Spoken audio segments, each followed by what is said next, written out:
शुक्लाम्बरधरं विष्णुं शशिवर्णं चतुर्भुजं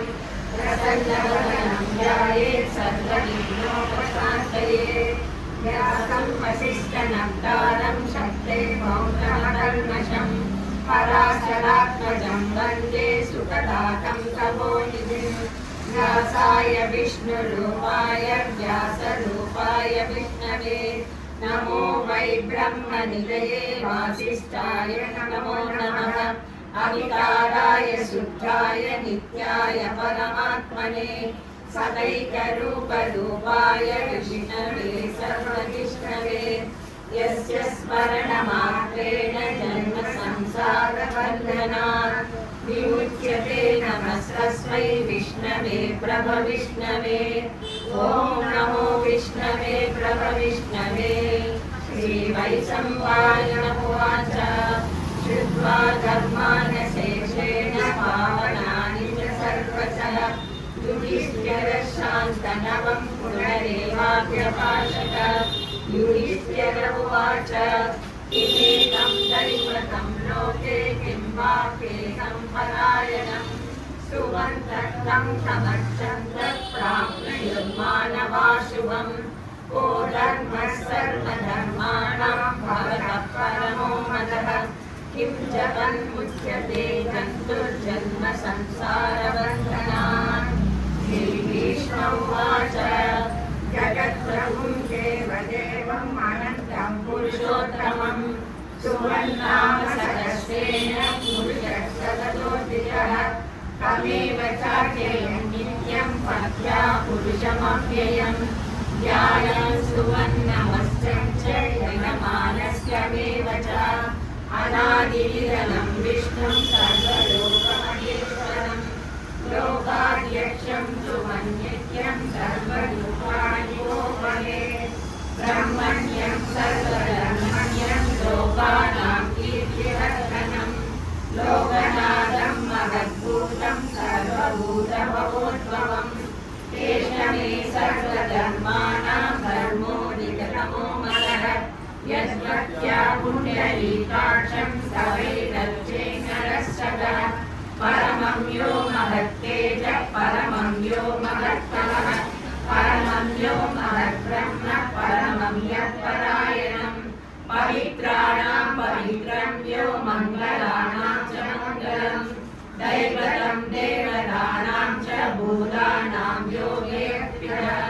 यतः सर्वाणि भूतानि भवन्त्यादियुगान्तरे यस्मिन् च प्रलयं यान्ति पुनरेव विवक्षये तस्य लोकप्रधानस्य जगन्नाथस्य भूपते विष्णोर्नाम सहस्रं ते विष्णुपापभयापहम् यानि नामानि गौराणि विद्यादानि महात्मनः ऋषिभिः परिगीतानि तानि पश्यामि भूतये ऋषिर्नाम्नां सहस्रस्य वेदव्यासो महामुनिः चन्द्रोऽनुष्टुप्तः देवो भगवान् देवकीसुरः अमृतांशुधरो बीजं सत्यर्देवकीनन्दनः तृषामाहृदयं तस्य सान्त्यर्थे विनियुज्यते कृष्णं जिष्णुं महाविष्णुं प्रभविष्णुं महेश्वरम् अनेकरूपदैत्यान्तं नमामि पुरुषोत्तमम्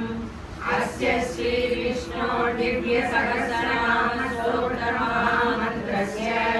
श्रीवेदव्यासो भगवान् ऋषिः अनुष्टुप्छन्दः श्रीमहाविष्णु परमात्मा श्रीमन्नारायणो देवता अमृतांशुधरो भानुजिबीजं देवकी नन्दन षष्ठेति शक्तिः पूर्वार्षोवनो देव इति परमो मन्त्रः चन्द्रवर्णन्यकी च प्रीतिकीरं सार्धदर्वादराधारिशिरसनं रदान्तपाणिरक्षोभेति नेत्रं त्रिसामासामदसामेति वसम् आनन्दं परब्रह्मेति योनिः ऋतुः सुदर्शनकालैः बन्धः श्रीविश्वरूपैः ध्यानम् श्रीमहाविष्णुप्रीत्यर्थे सहस्रनामजपे विनियोगः या शीलोदन्वत्प्रदेशे शुचिमणिविलसत्सैलैर्मौक्तिकानां मालाधृता सहस्रफणिमणिमौक्तिकैर्मणिकान्तः शुभ्रैरभ्रैरवलैर्मुदविविधैर्मुक्तपीयूषवर्षैः आनन्दीनः पुण्ययादरिणलकटः चन्द्रपाणिर्मुकुन्दः भूपादव्यस्य नाभिर्चिरतमुदविरस्तकटकसूर्यौ च नेत्रे कर्णावासा शिरोद्योन्मुखमणिकरणमुयश्चवास्येयमद्भिः अन्तस्तं यस्य विश्वं सुरनगरगोपूरगणपतैः चित्रं रम्यते तं त्रिभुवनवपुषं विष्णुमीशं नमामि। ॐ नमो भगवते वासुदेवाय। शान्ताकारं भुजगशयनं पद्मनाभं सुरेशं विश्वाधारं गगनसदृशं मेघवर्णं शुभाङ्गं लक्ष्मीकान्तं कमलनयनं योगिभिर्ध्यानगम्यं वन्दे विष्णुं भवभयहरं सर्वलोकैकनाथं मेघश्यामं वीरकौशेयवासं श्रीवत्साङ्गं कौस्तुभोर्भवशीलाङ्गं पुण्यो वेदं पुण्डरीकाय राशं विष्णुं वन्दे सर्वलोकैकनाथं नमः समस्तभूतानामादिभूताय भूपते अनेकरूपरूपाय विष्णवे प्रभविष्णवे सकलचक्रं सकीर्तकुण्डलं सकीर्तवस्त्रं सरसीरुहेक्षणं सरसोविदोषुतं नमामि विष्णुं सरसा चतुर्भुजं छायायां छायातस्य एव सिंहासनोपरि आसीनं पुलश्यामं मायराशमलङ्कृतं चन्द्राननं चतुर्भागं श्रीवत्साङ्कितवक्षसं रुक्मिणी सत्यभामाभ्यां सहितं कृष्णमाश्रये। ॐ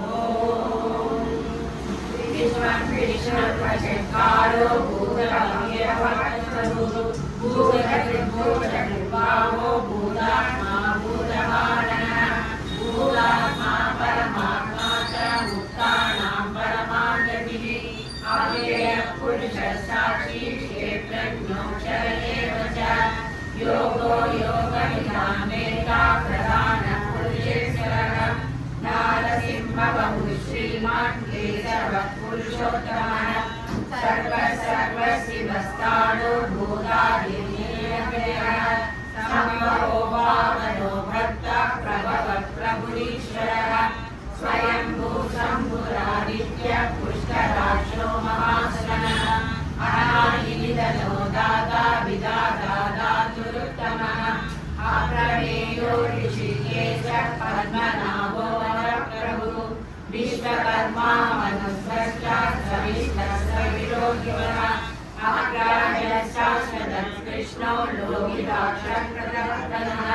प्रभुजत्तिर्मुक्ताः पवित्रं मङ्गलं परम् ईशानः प्राणो ज्येष्ठश्रेष्ठः प्रजापतिः हिरण्यगर्भो भूगर्भो मानवो मधुसूदनः ईश्वरो विक्रमी धर्मी वेदारी विक्रमक्रमः अनुत्तमो दुरादर्शो कृतज्ञः कृतयात्मा सुरेशरणं सन्मन् विपरीता प्रदाभवः अगरसंवत्सरो व्याडः प्रत्ययः सर्वदर्शनः अजः सर्वेश्वरः सिद्धः सिद्धिः सर्वादिरच्युतः विशाखकिरणमेयात्मा सर्वयोगविनिश्चितः वसुर्वसुमना सस्य समात्मा संविदसनः अमोघः पुण्डरीकाक्षो वृषकर्मा वृषाकृतिः रुद्रो बहुशिरः भक्तो विश्वयोनिः सुविश्रवः अमृतः शाश्वतस्थाणो वरारोहो महातपः सर्वगः सर्वविद्वानो यशस्सेनो जनार्दनः वेदो वेदविदं वेदान्तो वेदविद्कविः योगादर्श्य सुरादर्श्यो धर्मादर्श्य कृताकृतः चतुरात्मा चतुर्व्यूहः चतुर्दर्शः चतुर्भुजः राधिष्णुर्गोधनं गोप्ता विजयो जेता विश्वयोनिः पुनर्वसुः उपेन्द्रो वामनप्रांशु अमोघः सुचिरुचितः अनीन्द्रः सङ्गरः सर्गो कृतात्मा नियमो यमः वैद्यो वैद्यः सदा योगी वीररामादो मधुः अतीन्द्रियो महामायो महोत्साहो महाबलः महाबुद्धिर्महावीर्यो महाशक्तिर्महाधुनिः आयुर्देशवतु श्रीमान् अमेयात्मा महाधुनिः मणेश्वासो महीपत्ता श्रीनिवासः सदाङ्गलिः अनिरुद्धः सुरानन्दो गोविन्दो गोविदाम्बरिः परिचित्तमनो हंसः सुवर्णो भुजगोत्तमः हिरण्यनाभस्तुतवा ब्रह्मनाभः प्रजापतिः अमृतः सर्वसिंहः सङ्गाता सञ्जीवान् शिरः अजो दुर्मर्शनः साष्टा विश्वाहासुरायुधः गुरुर्गुरुतमो धामः सत्यः सत्यपराक्रमः निमिषो निमिषश्चक्री वाचस्पतिर्धारगिरिः अग्रणी रमणी श्रीमान् न्यायो नेता समीरणः सहस्रमूर्ता विश्वात्मा सहस्राक्षः सहस्रवाक् आवर्गणो निवृतात्मा समृद्धः सम्प्रवर्तनः अगः संवत्सरो वह्निधरिणो धरणीधरः सुप्रसादः प्रसन्नात्मा विश्वभुर्विभुः सत्यत्ता सत्कृतः साधुर्जनो नारायणो नरः असंख्ययो प्रमेयात्मा विशिष्टः शिष्टनिर्जितिः सिद्धार्थः सिद्धसङ्कल्पः सिद्धिरः सिद्धिसाधनः विशाली विषभो विष्णु वृषभर्वा वृषोधरः वरदरो वर्धमानस्य विविधस्तुतिसागरः सुभुजो दुर्धरो वाग्मी महेन्द्रो वसुतो वसुः नैकरूपो बृहद्रूपः श्रीविष्टः प्रदासनः ओजस्तेजो दुर्जरः प्रकाशात्मा प्रतापनः रुद्रस्पष्टाक्षरो मन्त्रः चन्द्रां दुर्भास्करद्युतिः अमृतां शुद्धवो भानु सचरिन्द्रश्रेष्ठः औषधं जगतस्येदु सत्यधर्मपराक्रमः भूतभव्यभवन्नाथः पवनः पावनो नरः कामः कामकृत्तान्तः कामः कामप्रदाप्रभुः युगादिर्युगावर्तो नैकमायो महासनः अदृश्यो व्यक्तरूपस्य सरस्वतिदान्तदिसे इष्टो विशिष्टशिष्टेष्टशिखण्डीनकृशो वृषः क्रोधः क्रोधकृत्कर्ता विश्वबाहुर्महीधरः अच्युतः प्ररितः प्राणः प्राणदो वासवानुजः आवानिर्दिष्टानामरणमतप्रविष्टः स्कन्दधरो दुर्यो वरदो वायुवाहनः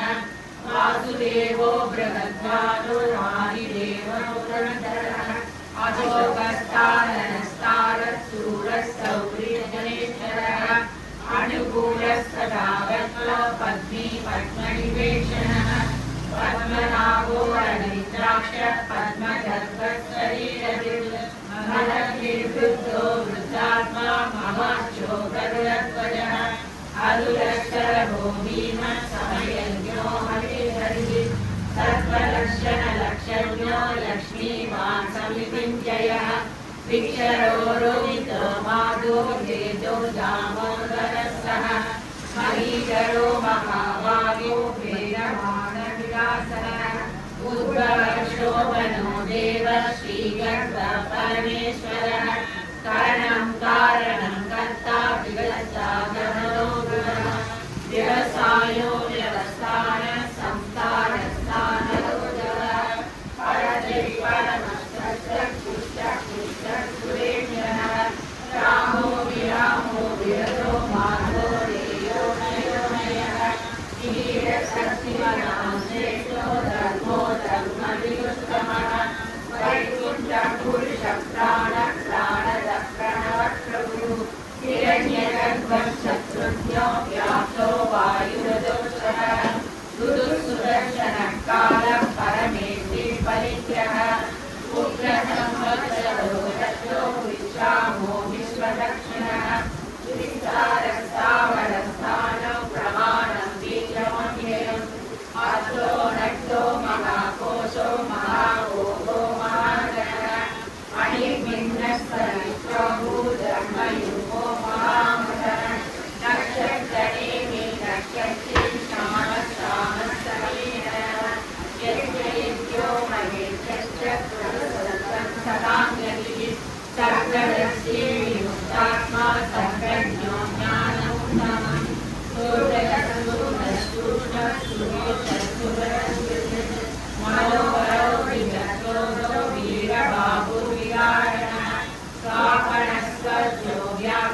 अभिज्ञाता सहस्रांशो विराता कृतलक्षणः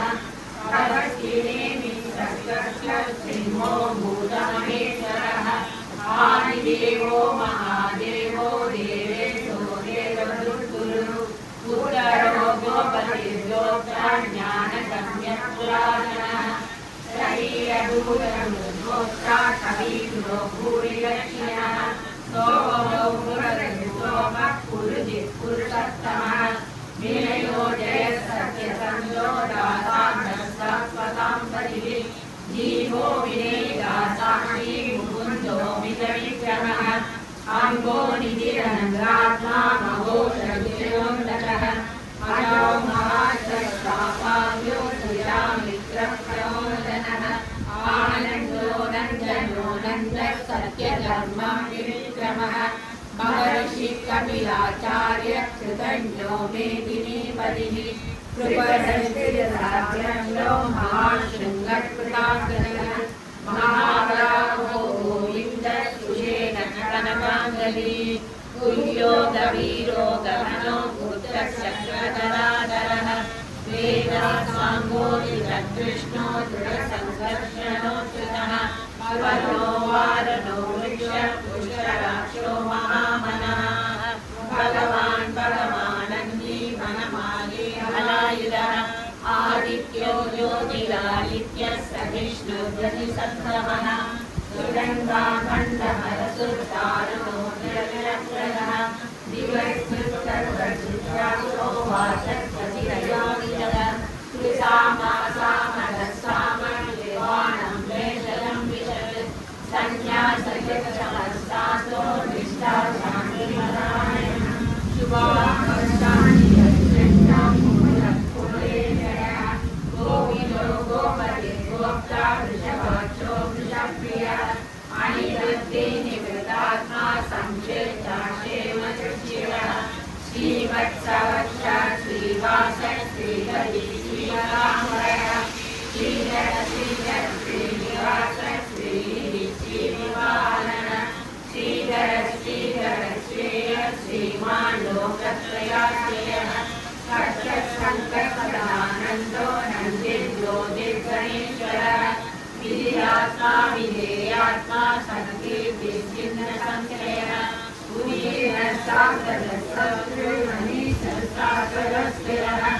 भूषयो भूषणो भूषिर्विशोकशोकनाशनः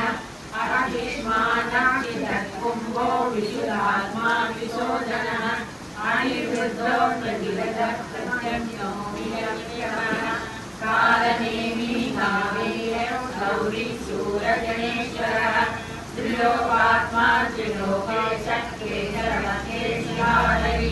कामदेव कामबाल कामी कान्तः अनिकेशवविष्णु वीरो नन्दो धनञ्जयः ब्रह्मण्यो ब्रह्मरुद्रह्मा ब्रह्म ब्रह्मनिदर्शनः ब्रह्मविद्ब्राह्मणो ब्रह्मी ब्रह्मज्ञो ब्राह्मणप्रियः महाक्रमो महाकर्मा महातेज महोदरः महाक्रतुर्महायज्ञ महायज्ञो महानतिः सर्वे सर्वप्रियस्तोत्रं सुविस्तोतारणप्रियः पूर्णपूर्णैरा पुण्यः पुण्यकीर्तिरनामयः मनोजवस्कैतकरो वसुदेवा वसुप्रदा वसुप्रदो वासुदेवो वसुर्वसुमनादिः सद्गति सद्गति सद्गा सद्गोति सद्परायणः यदुश्रेणो यदिश्रेष्ठ सन्निवासस्तुयामनः भूतावासो वासुदेवः सर्वासिनयोनः तर्कपदो दृष्टो दुर्धरो रावणादिशः विश्वमूर्ति महामूर्ति दैत्यमूर्तिरमूर्तिमान्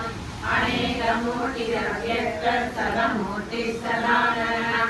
एको नैक्यः समर्कर्तुं यस्य पदमनुत्तमम् लोकबन्धुर्लोकनाथो माधवो भक्तवत्सलः स्वर्णवर्णो हेमाङ्गो वरान्दसन्दनान्दतिः वीरराविषमशून्यो कृताधीरसुरासलः अमानिमानदो मान्यो लोकस्वामी लोकयुत् सुमेधामेधदो धन्य सत्यमेधाधराधरः तेजो विशोधुर्यः सर्वशस्त्रप्रणामरः प्रकटो निग्रहो व्यक्तो नैकसृगोदराग्रहः चतुर्मूर्ति चतुर्बाहु चतुर्व्यूहश्चतुर्भुजः चतुरात्मा चतुर्भाव चतुर्वेदविशेषवान् समावर्तो निवृत्तात्मा दुर्जयो दुर्विक्रमः दुर्लभो दुर्गमो दुर्गो दुरावासो दुरार्यः शुभाङ्गो लोकसारङ्गः सुवन्तुर्वर्धनः इन्द्रकर्मा महाकर्मा कृतकर्मा कृतागमः सुन्दर सुन्दरो रत्ननामसुलोचनः आत्मो वादसनिसिंहि जयन्ति सर्वविजयी स्वर्णऋतुरक्षोभ्य सर्ववागीश्वरेश्वरः महाबलो महादत्तो महाभूतो महानिधिः कुमुद पर्जन्यः पावनो निलः अमृतांसो गौतमो सर्वतोमुखः सुलभः सुन्दरसिद्धः चतुराभरणः नटो सुन्दरो शान्तश्चाणूरान्धनिरोधनः सहस्राक्षी सप्तजिह्वः सप्तैधा सप्तवाहनः अनुदिरणभोजिन्यो भयकृतयनाशनः अनुकृतशिरशूलो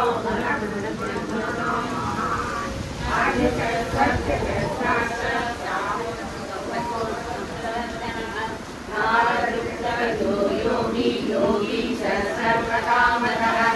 आश्रमश्रवणश्रामः सुवर्णो वायुवाहनः धनुर्वेदो दण्डो दमैतागमः अपराजितः सर्वतो नियन्ता नियमो यमः सात्ववान् सात्विकः सत्यः सत्यधर्मपरायणः अभिप्राय प्रियारोपः प्रियदृष्टिवर्धनः निधाय सत्त्विनोति सुहृदिसुतबुद्धिः प्रणिविरोचनः सूयः सवितारविलोचनः अनन्तो गुणमुद्भोक्ता सुखदो नैकजो कृतः अनिर्विण्णः सदामर्षि लोकाधिष्ठानमद्भुतः सनातनधनः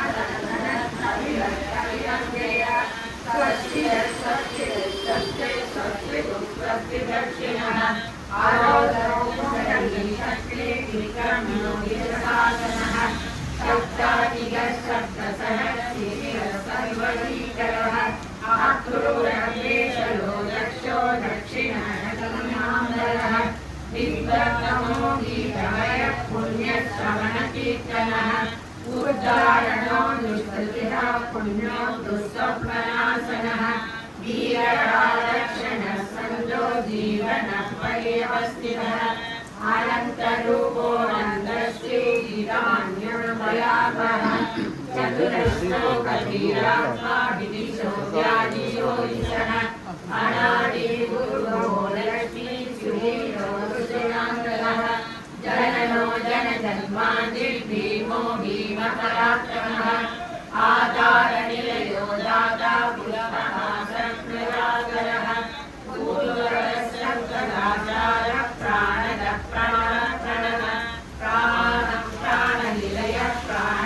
प्राणजीवनः तत्त्वं तत्त्वविनेतात्मा जन्ममृत्युजरानिकः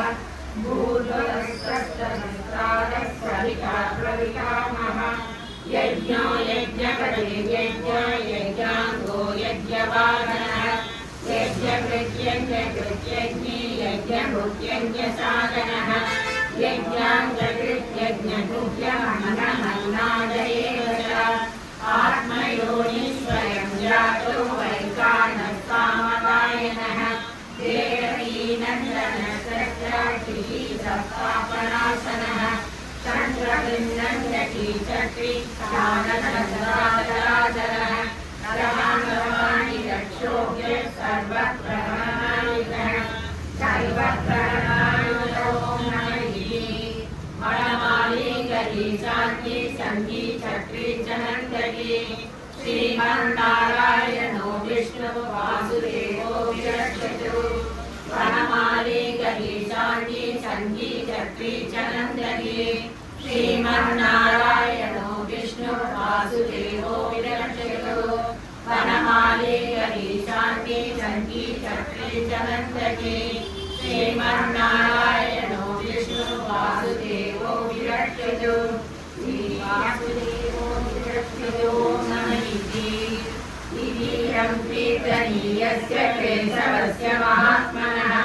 नाम्नां सहस्रं दिव्यानाम् अशेषेण प्रकीर्तनम् यदिदं शृणुयामित्यं यष्टादिपरिकीर्तये नाशुभं प्राप्नुयात् किञ्चित्तो मित्रेजसमानवः वेदान्तको ब्राह्मणस्य क्षत्रियो विजयी भवेत् वैश्योधनसमुद्रस्य शूरसुभमाप्नुयात् धर्मार्थीचाप्नुयात् धर्मम् अर्थार्थीचाप्नुयात् कामानमाप्नुयात् कामे प्रजार्थीचाप्नुयात् भक्तिमान्यस्य दोषाय शुचिसत्सदमानसः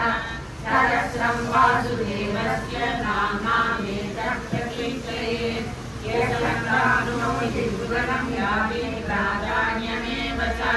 अचलां श्रियमाप्नोति श्रेयप्राप्नोत्यनुत्तमम् न वयं क्वचिदाप्नोति वीर्यं तेजस्य विन्दति भवत्यलोको दुःखिमान् भगरूपगुणान्वितः रोगातो मुच्यते रोगात् बन्धो मुच्येत भयान् मुच्येत वीरस्तु मुच्येतापन्न आवदः दुर्गाणि सहस्रासु पुरुषोत्तमः सुवर्णामसहस्रेण नित्यं भक्तिसमन्वितः वासुदेवाश्रयो मर्त्यो वासुदेवपरायणः सर्वपापविशुद्धात्मा याति ब्रह्मसनातनम् न वासुदेवभक्तानाम् अशुभं विद्यते क्वचित् जन्ममृत्युजराव्याधिभयं नैवोपजायते इमं तवमधीयानां श्रद्धा भक्तिसमन्वितः युद्धे गाथा सुगच्छन्ति श्रीमतिः न क्रोधो न समाचर्यं न लोभो नाशुभामतिः भवन्ति कृतपुण्यानां भक्तानां पुरुषोत्तमे द्वैतनक्षत्रं संहितो भूतमहोदति वासुदेवस्य वीर्येण विदितवान् महात्मनः ससुरासुरगन्धर्वं सहस्रोदकराचहं जगत्तस्य वर्ततेजं कृष्णस्य सचराचरम् इन्द्रियाणि मनोबुद्धिः सत्त्वं तेजो बलं धृतिः वासुदेवात्महान्याभूषेणं कीर्तन्येव च सर्वानामाचारः परमं परिकल्पते आचारप्रभवो धर्मो धर्मस्य प्रभुरक्षकः ऋषयः पितरो देवा महाभूतानि दानवः जगन्नाजगं चेदं जगन्नारायणोद्भवम् योगो ज्ञानं तथा साङ्ख्यं विद्या शिल्पादिकर्म च वेदाशास्त्राणि विज्ञानं वेदः सर्वं जनार्दन एको विष्णुर्महद्भूतं पृथग्भूतान्यनेकः त्रिलोकाद्यात्मा भूते विश्वं व्ययः इमं तवं पदवतो विष्णो व्यासेन कीर्तितम् पठेद्ययिष्येयप्राप्तं सुभानि च विश्वेश्वरमजं देवं जगतः ब्रह्मव्ययं वदन्ति ये पुष्कराक्षं नगे यान्ति पराभवं नगे यान्ति पराभवो न मय्ये अर्जुन उवाच पद्मपत्रविशालाक्ष पद्मनाभसुलोचना भक्तानामनुरक्तानां भ्राता भवजनार्दनः। श्रीभगवानुवाच यो मां नाम सरस्वेन स्तोतुमिच्छति पाण्डव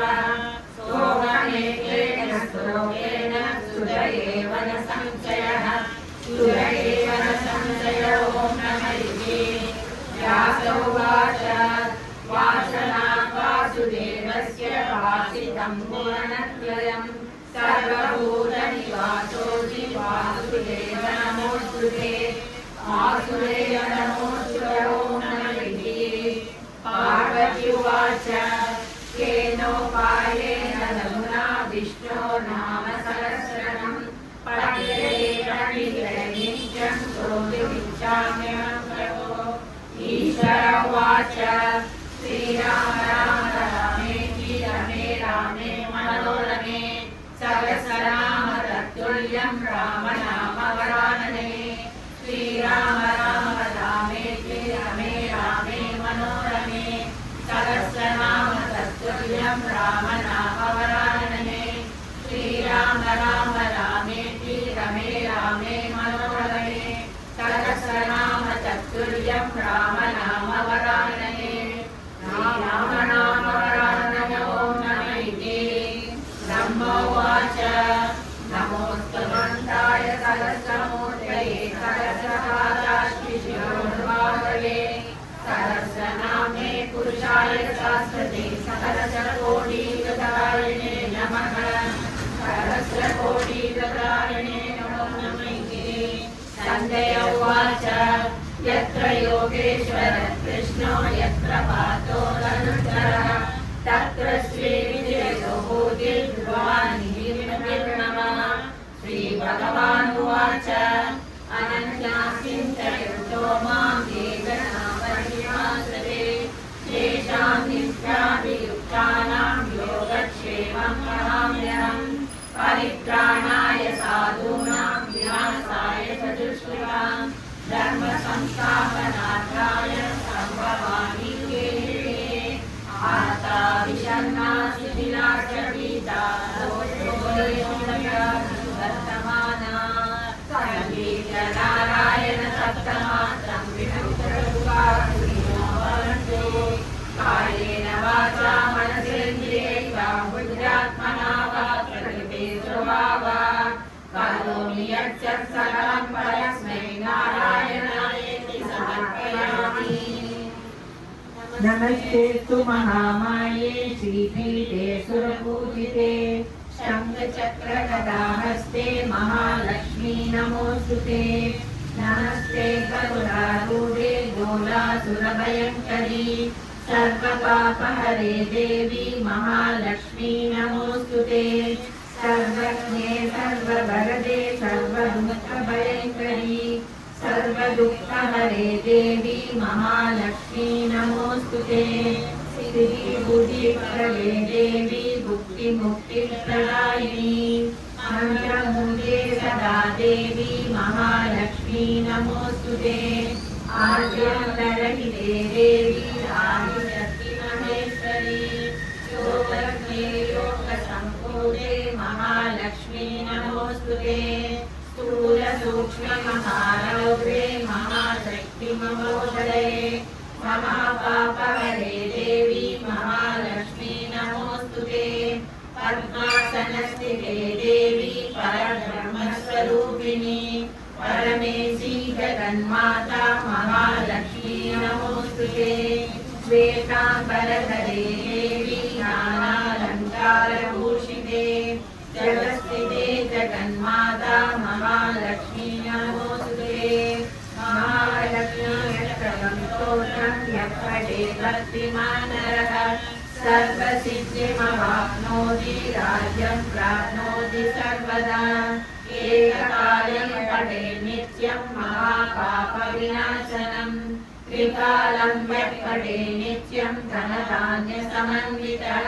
त्रिकालं यः पठेत् नित्यं महाशत्रुविनाशनम्। महालक्ष्मी भवेत् नित्यं प्रसन्ना वरदा शुभा।